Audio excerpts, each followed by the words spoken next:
This is one of the most pivotal moments of my event production career.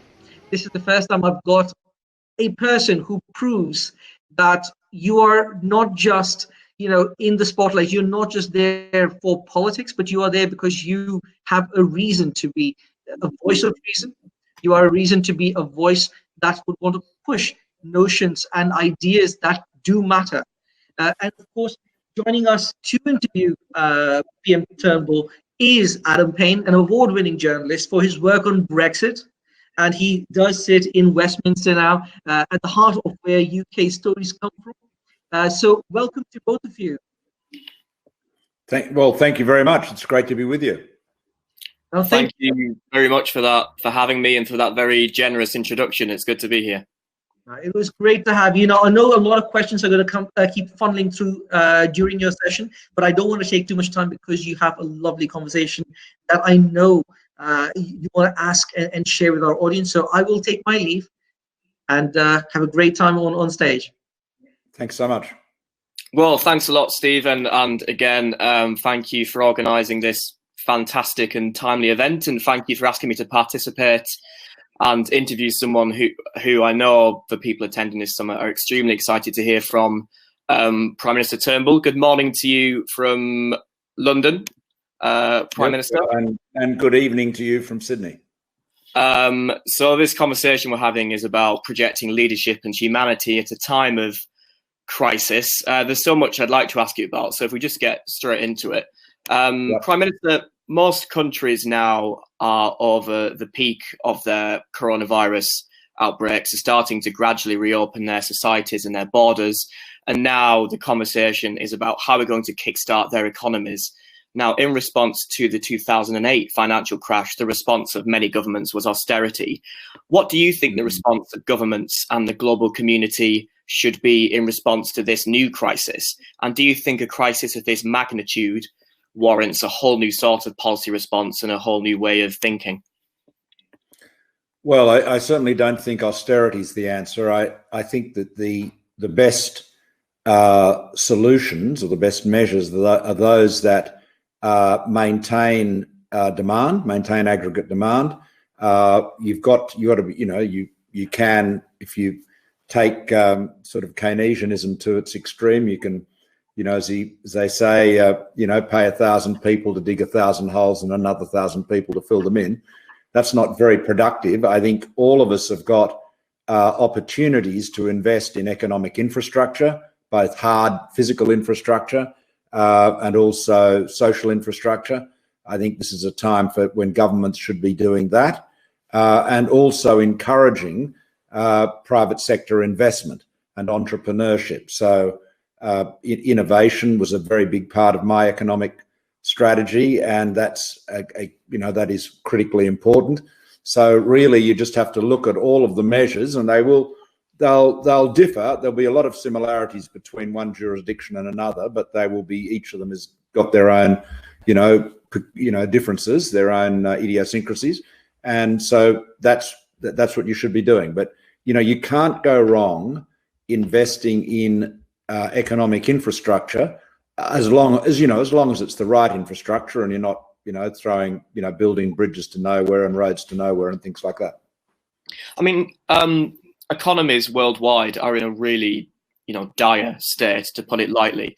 But when we come out of this crisis and we start to think about how we're going to rebuild our economies, what we're going to invest in, what are our priorities, how big an opportunity do you think that is to make real transformative, lasting change at a policy level, which could have huge effects going forward? Well, Adam, I think there are huge opportunities. It's the old saying, "Never waste a crisis," is something well said. I've taken advantage of quite a few crises to get good policy through in my political career. I think the big single opportunity, if I was going to get down from the generalities, is a Green New Deal. We all know that we need to cut our greenhouse gas emissions. We all know that we need to get to net zero emissions, by 2050, if not earlier, and the earlier the better. We all know that the cheapest new generation of source of electricity, that's to say of new generation, is renewables plus storage. We all know there's a huge prize to be won with further investment in green hydrogen. So, you know, it's all there laid out. You know, you can, with the right planning, we should just accelerate the transition, the necessary transition to a zero emission energy sector. And I think every country will approach that in a slightly different way. Here in Australia, we've got a phenomenal opportunity because we've got such great solar resource. Yeah, just on that point, Prime Minister, one of the perceived positive effects, of the recent lockdowns has been the impact on the environment. So we've seen dramatic falls in air pollution, for example, and we've seen benefits for wildlife. Speaking as someone, as you've just mentioned, who really tried to push climate change and climate policy up the agenda during your time in Australian politics, do you think this subject now is on the agenda in a way which it never has been before? And in terms of just specific policy tools and policy measures, what do you think governments can do in the next few years, which is realistic, which is tangible, and can make, you know, huge changes? Can make huge changes which will benefit the global community. Well, there's a bunch of things you can do. You need to have a settled, integrated climate and energy policy so that the private sector is able to invest with confidence in the transition. You can provide incentives to bring forward the closure of coal-fired power stations. So, you know, that again, how you do that in each place will vary one from the other. I think there is always going to be a big role for government in pumped hydro, which is currently the most cost-effective means of storing very large amounts of energy. And the reason for that is because, you know, when you're talking about connecting to, or either building or connecting two big bodies of water, two reservoirs, inevitably there's going to be a lot of land use issues and planning and environmental issues. So governments need to really hook into that, as I did when I was Prime Minister, and hence, you know, where construction is underway on the Snowy Hydro 2.0 scheme, which is a big very big pumped hydro project. The other areas where governments can play a very important role in the energy sector is in transmission infrastructure. You know, as you move from a grid that is essentially dominated by big centralized spinning machines powered by burning coal to a more distributed sources of electricity, you'll need to have a different grid and one that is more resilient. So look, we'll get lost in the detail, and I'll quickly run out of what little expertise I have on the subject. But the bottom line is that we know where we need to get to, which is zero emissions. We know that we can get there and have cheaper energy and equally reliable energy. So now is the time to bring that investment forward. That's the short point. And just one final question, which is linked to what you're talking about in terms of the Green New Deal. We know that many people around the world have sadly lost their jobs amid this crisis. And when furlough schemes and similar schemes expire in the coming months, you'd expect, although you hope it doesn't happen, you'd expect more people to lose their jobs as well. We're talking about millions of people worldwide potentially out of work in the not so distant future. I mean, how does this rank in terms of big social policy challenges that have faced governments and leaders? And in terms of creating new jobs, how big a part can a Green New Deal and a really proactive green policy play in providing new work, do you think? Well, I think the answer is it plays a very big role, not just in the construction stage, but if you have, as you will have, if you have cleaner, cheaper electricity, that in itself will drive a great deal of economic activity. I mean, we are at the point where electricity will become cheaper because of renewables. You know, one of the problems that you face in the political, or I've faced and all of us face in the political context, is far too many people in politics and public policy do not appreciate how the rapidity of the development in renewable technology, in particular photovoltaics, such that you've seen, you know, in 8 or 9 years, you've seen the cost per watt of a photovoltaic module come down by close to 90%. You know, these are staggering reductions in cost, and that's changed. You know, that's changed the whole game. So in you know, in my country here in Australia, if you ignored carbon as an issue, if you ignored climate change as an issue, you wanted to have 1,000 megawatts of new generation, dispatchable generation, you would not build a coal-fired power station. You absolutely would not. You would have a combination of renewables and storage, and that's an economic fact. And then when you bolt onto that the whole environmental perspective, the proposition is very compelling. But so there's a lot of opportunities there. But you know, cheap electricity is a massive economic stimulus. You talked about there in Australia, and I know that you, as I said earlier, and you mentioned, you really tried to push up climate policy up the agenda, and you had some struggles convincing some of your political colleagues at the time of its importance. Do you think, is your sense that opinion is changing now in Australia amidst the crisis we find ourselves in? I think it is. I think it is in the public. There's a sort of a roadblock on the centre-right side of politics. There is this horrible, toxic alliance is how I describe it, of right-wing populist politics, which treats climate change as an issue of identity or belief instead of a question of physics. You've got that, and you see that in America too, much less so in the UK. And coupled with the right-wing media, particularly that belonging to Rupert Murdoch and his family, which has been a massive amplifier of climate denialism. And then the third part of the troika, of course, is the fossil fuel sector, which, you know, naturally has a vested interest in selling coal and selling gas. And, you know, look, the problem that we've got now is that there is literally no rational excuse for not getting on with this. I mean, back when I was John Howard's Environment Minister in 2007, you could say quite accurately, you could say, well, if we're going to, you know, move to renewables, it's going to cost it. We'll have to pay more for our electricity, quite a lot more. And yeah, that would be an argument against doing it in many minds. That case can no longer be made. In fact, quite the contrary is the case.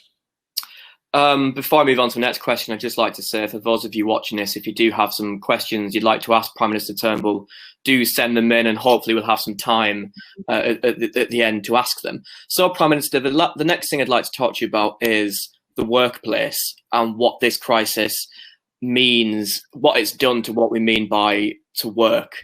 Obviously, in so many countries around the world, we've seen a huge increase in remote working, and we've seen a sharp decrease in people using offices. Do you think that this phenomenon of much more remote working and emptier, smaller offices, do you think this is going to be a long-term or even permanent phenomenon? And if so, what are the opportunities which arise there? How can this be a positive thing for work-life culture, do you think? Well, I think it can only be a positive thing. I mean, clearly, we're assuming that we are on the other side of this pandemic, where we have found a vaccine, and we are no longer worried about going into a workplace and getting infected. You know, we've no longer got the public health issue. I think that nonetheless, while cities and density will still be very important and very attractive, nonetheless, the ability to work more flexibly is going to be very attractive to many people. And I think that, you have got at the moment, you've got large professional services firms, all sorts of banks and institutions that have got most of their workforce working remotely and doing so successfully. See, this is the point. And what we've in countries where you have ubiquitous broadband, and that's pretty much the case in Australia now. The NBN is almost literally down to the last couple of percent of being completed. That it gives you the opportunity to do all of this. I mean, if you go back 20 years, maybe even 10 years, the ability to do this, what we're doing now, was really only available to companies with very expensive, generally bespoke video conferencing facilities. So, now anyone with a device connected to the internet can do it. So I think that is going to be a permanent change. So in short, I think firms will be looking to have less office space and perhaps a different type of offices. Companies will be considering whether they want to have all their people in one building or would they rather spread them out in different parts of the city, so that people, so you might say in a big cities like London or even, Sydney's not as big in population, but it's very spread out. You might have a number of satellite offices so that people can either work from home or work in an office environment that is closer to their office, and the teams can collaborate online in the way we are now. I think that trend has absolutely been supercharged, just as the trend away from bricks and mortar retail has been supercharged. So I do not believe we will go back to working in the same way, bluntly. And what we're talking about essentially is just greater flexibility for people who are working. Do you think these changes are long overdue? Yeah, well, I do. It's interesting. I write about this in my book, my memoir, A Bigger Picture. Much of my business life, I've been in partnership with my wife, Lucy, one way or another.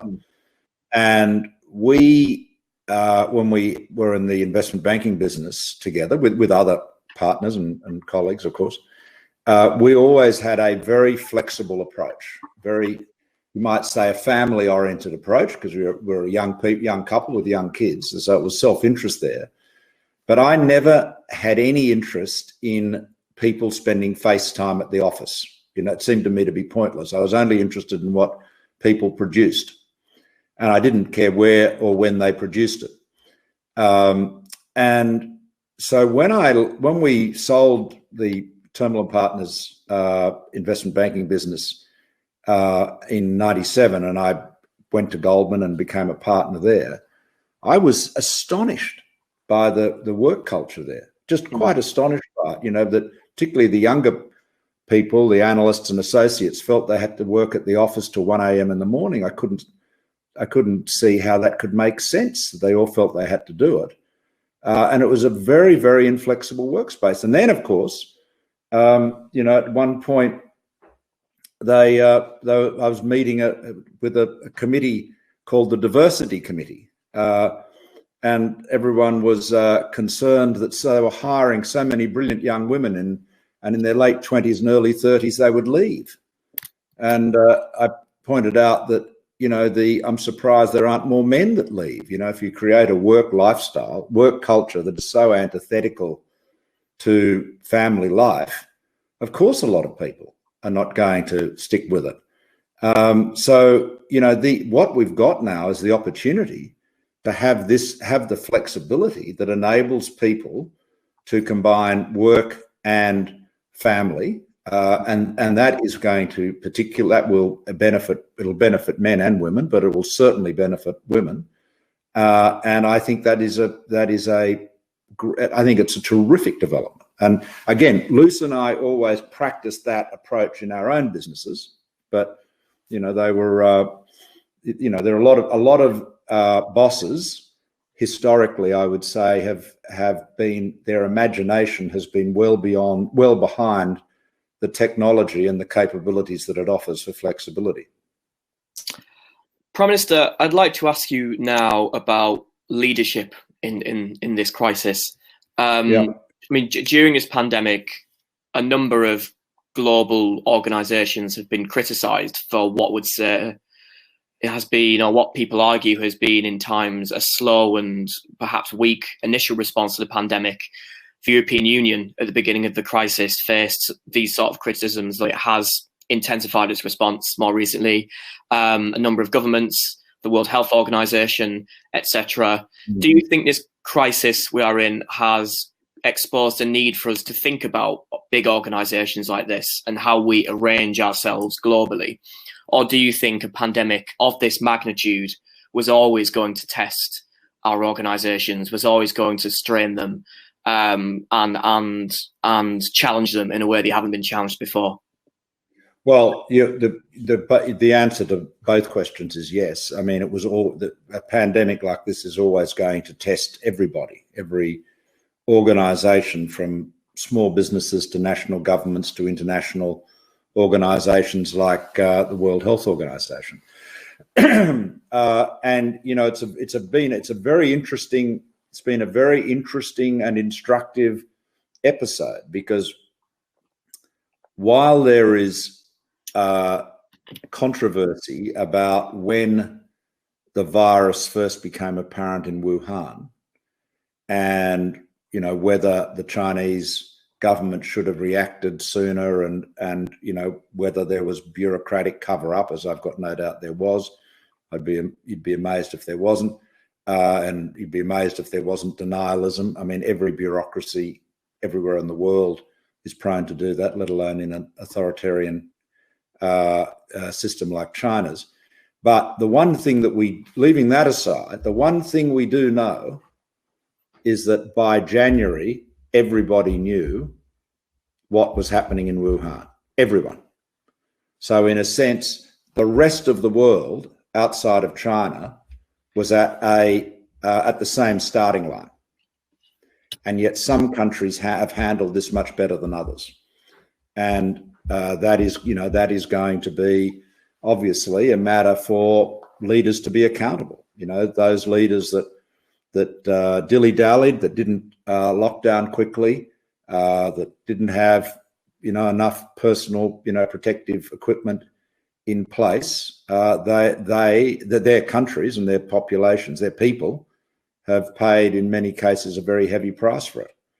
I think to give great credit to the government leaders in Australia. I think they've done well, as the New Zealand government has. But you look at Taiwan, with all of its connections to China, look how swiftly they moved and how effectively they moved to respond. Anyway, there are many other cases, but I think it's going to be very clear who did the right thing, who was well prepared, who responded effectively, and who didn't. Just one quick question following up from that, Prime Minister. There have been calls, I know, in Australia, in your own country, and there has been in the United Kingdom and elsewhere, that eventually there needs to be some sort of global investigation into the origins of the pandemic and how it was handled at the outset. Do you support those calls? Do you think an investigation does need to happen?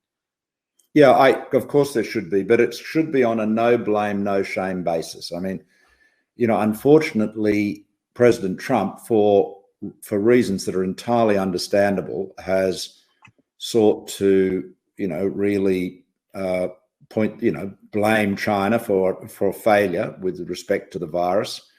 And it may be that some of his criticisms are well made out, are fair. But the bottom line is, we all have a vested interest in finding out what happened.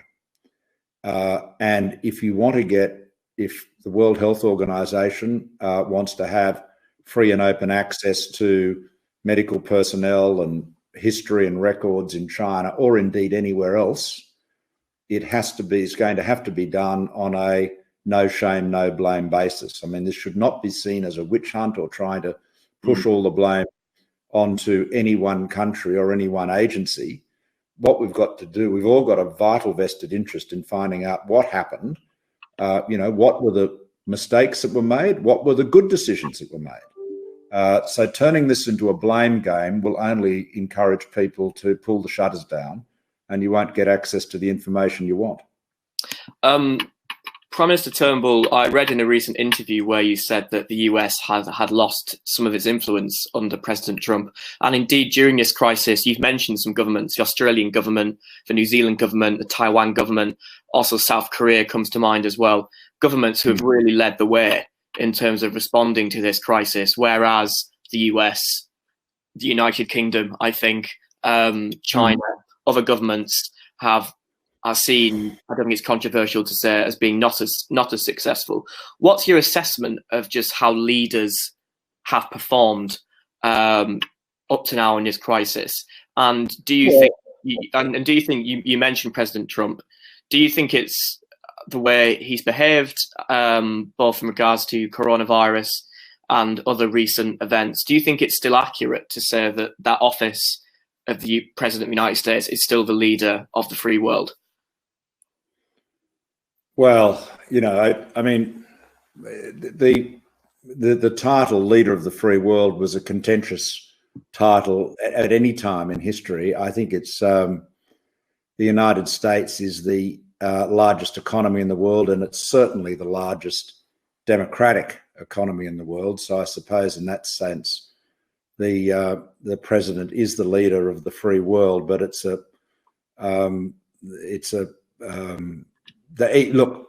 think that that's let's not get into an argument about that. The reality is the United States is a country of enormous influence. It has less influence today than it did before Mr. Trump was president. That is in large part because under his presidency, America has sought to have less influence, right? Trump believes America has been overstretched and has got involved in too many problems of other people in other places. And so he is channeling not just his own views, and he's got very, very strong, lifelong held opinions of his own, but there is a very strong isolationist sort of don't tread on me tradition in American politics that goes right back to George Washington, who warned his country, the young nation, not to get involved in foreign entanglements. So it's not a new approach, but if Trump pulls out of the Paris Climate Treaty, if he pulls out of the World Health Organization, if he seeks to undo multilateral trade deals, well, all of that means America has less influence. And in terms of the response to the virus, I think it's perfectly clear, Adam, that the countries that moved quickly to shut down and to effectively quarantine and get control of the spread of the virus, the sooner did better. I mean, I was reading some epidemiologists were saying just a day or so ago that if the UK had locked down a week earlier, you would have had half the deaths that you've currently had, which was obviously a very large number now in the UK. So, this is, which is why I think Taiwan's response is so instructive. I mean, the Taiwanese clearly had the experience of SARS. They probably had keener insights into what was going on in Wuhan than other countries would have had, and they moved at the speed of light compared to many other nations. We've got around 10 minutes left, Prime Minister, so I'm going to actually turn to some questions from people who are watching this interview. Firstly, sure. From Louise, and Louise's question, I guess, naturally follows from the conversation we just had now. Louise says, COVID-19 is not done yet. How can we prepare for a potential second wave of the virus? leaders say we were lucky that the economy was in a good place before the wave that hit us. Now we've been hit, the economy's been hit. How can we and could we survive a second wave? Well, I think the answer is, I think we can. I mean, the difference with the second wave is that we actually are prepared for it, and we've learnt an enormous amount. When we knew nothing at all about COVID 6 months ago, now we know a great deal more. There's still a lot to learn. I think that the goal with every economy, every country, is to eliminate, so far as you can, community transmission. Now, New Zealand is very confident they've done that. Here in New South Wales, Australia's largest state where I live, we have had,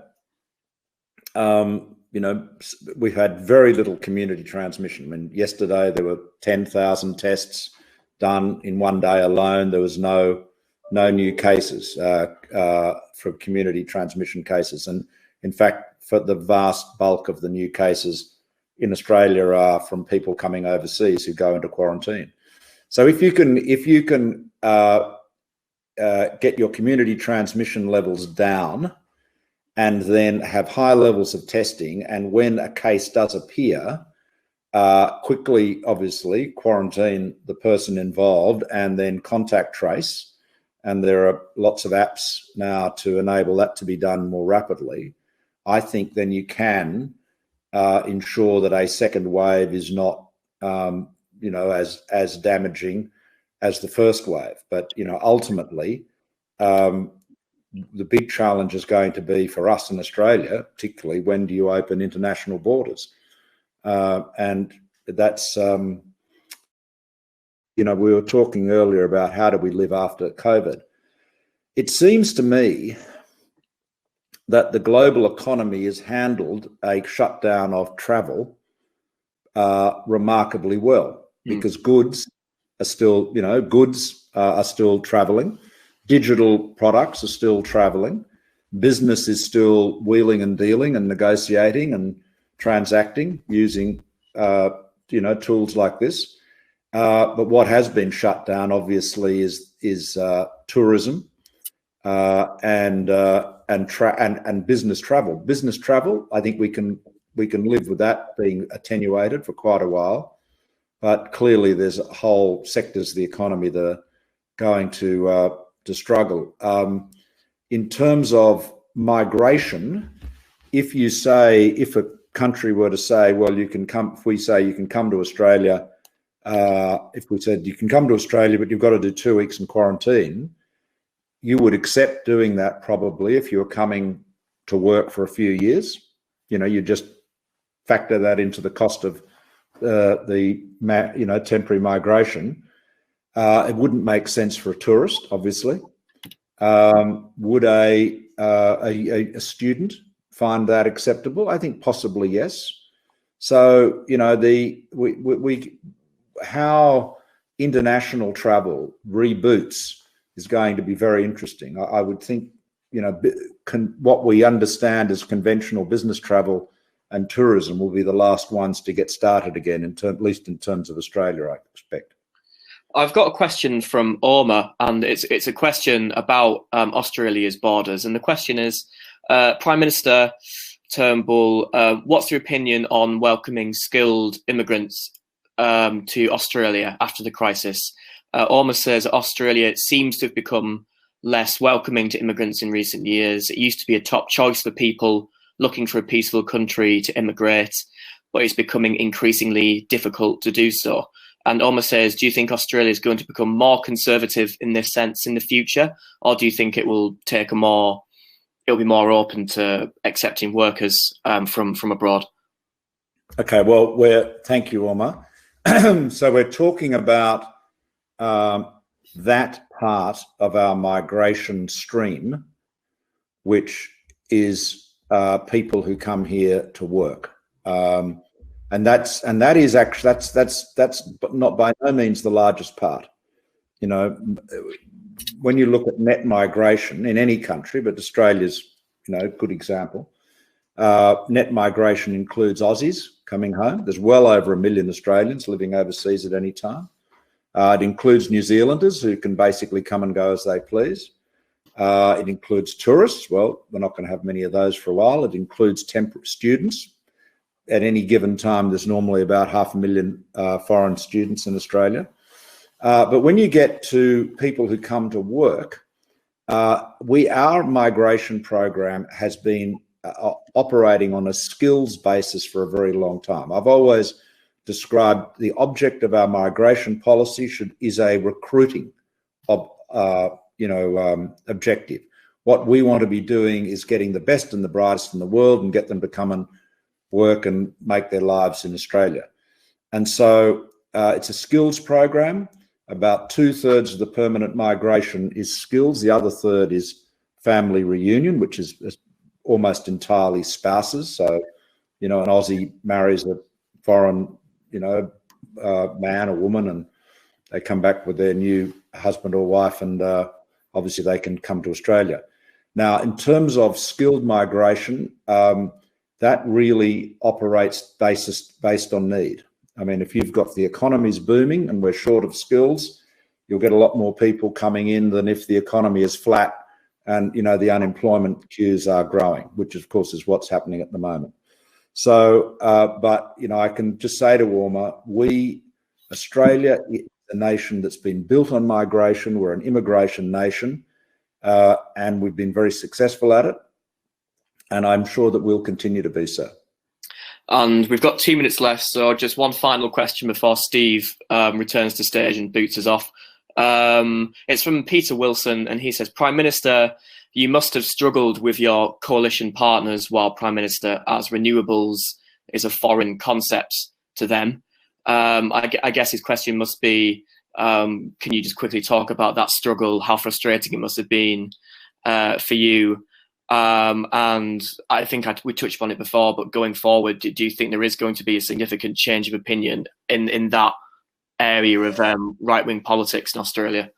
Yeah, well, look, the problem is, as I used to say when I was in politics, that we need to approach the energy and climate challenge with engineering and economics, not ideology and idiocy. And the populist right, their approach to these issues is environmentally irresponsible and economically innumerate.